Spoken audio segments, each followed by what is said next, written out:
These abuses of power by prosecutors to target their political enemies, and in this case, engage in election interference.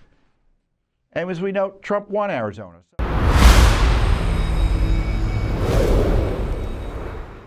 One of those issues relates to the abuse of President Trump, not only in here in D.C., but in other states, including in Arizona, where they've targeted Trump, they've targeted his allies, leaders of the Republican Party, Americans simply for disputing an election.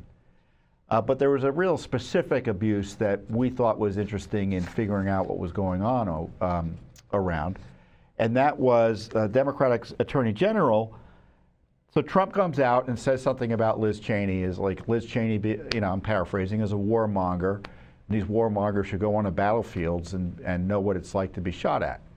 She somehow, the left-wing Attorney General of Arizona, suggested that he was threatening her with being killed.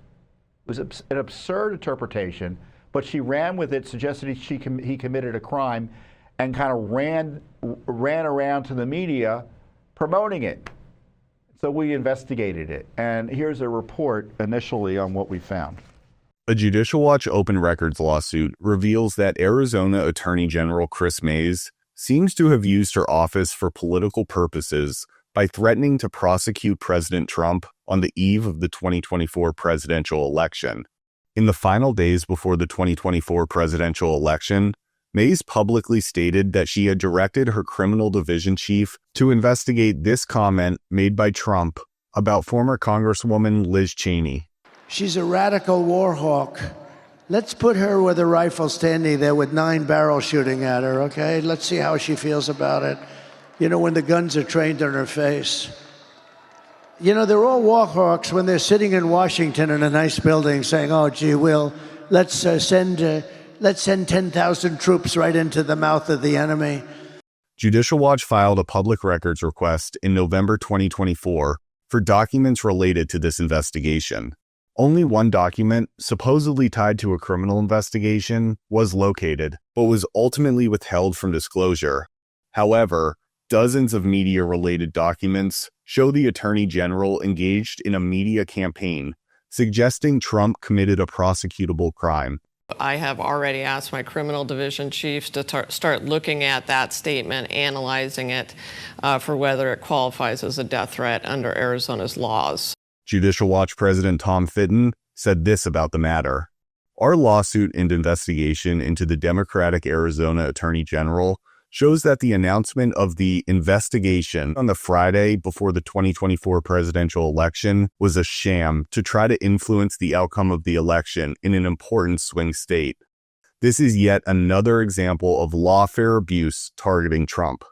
Attorney General Mayes officially ended the investigation on November 13, 2024, just days after President Trump's victory over Vice President Kamala Harris. President Trump won Arizona by over 5.5%. So there was no investigation. It was a pretend investigation. They wrote a memo. They don't want to give us the memo. But that wasn't the point, wasn't it? Or was it? The point was to falsely suggest a crime, quite obviously, and feed it to the liberal media. And this is, so we sued for records. Tell us about this criminal investigation. There was no criminal investigation. It was a memo saying there's no crime. But we did get lots of documents of her walking around the media telling everyone who would listen, deeply troubling. Arizona AG investigating Trump over possible death threat. Trump investigated by Arizona AG over gun comments about Liz Cheney. Arizona AG to investigate Trump's Liz Cheney comment as potential death threat. Goes on and on. As we highlighted the television interviews about it.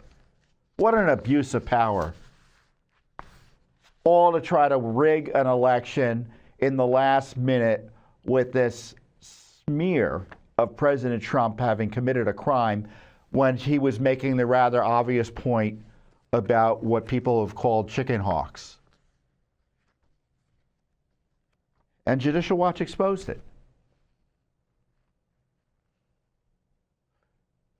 And these abuses of power by prosecutors to target their political enemies, and in this case, engage in election interference. And as we know, Trump won Arizona, so it failed. Who knows? Maybe he could have won by 10%. Maybe other candidates could have won as a result of more Republicans coming out. I don't know.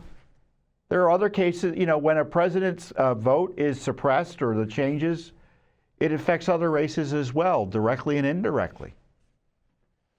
So it is election interference. If I were the Justice Department, I'd be investigating that.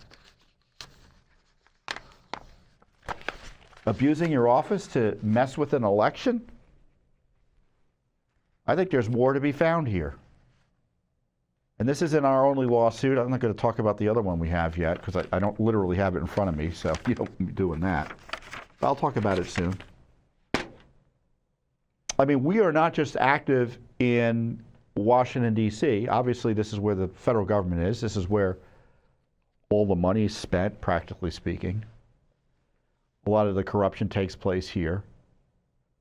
But there's a lot of corruption in the states, and the corrupt politicians here in D.C. sometimes collude with these other politicians at the state level. We saw this with the prosecutions of Trump, right? With Fani Willis and Alvin Bragg and company.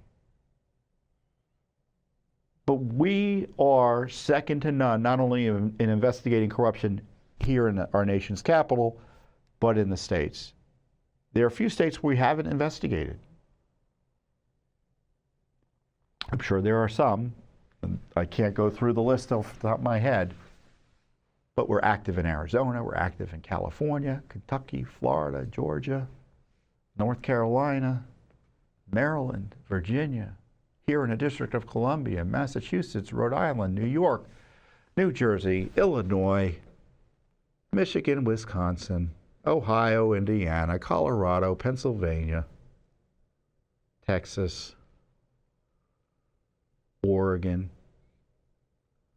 Hawaii, Alaska, New York, Vermont. We've been everywhere. We're everywhere. Judicial Watch, when it comes to fighting government corruption, Judicial Watch is the nation's leader, both here in Washington, D.C., and in the several states. It's just great work. Thanks for watching. Don't forget to hit that subscribe button and like our video down below.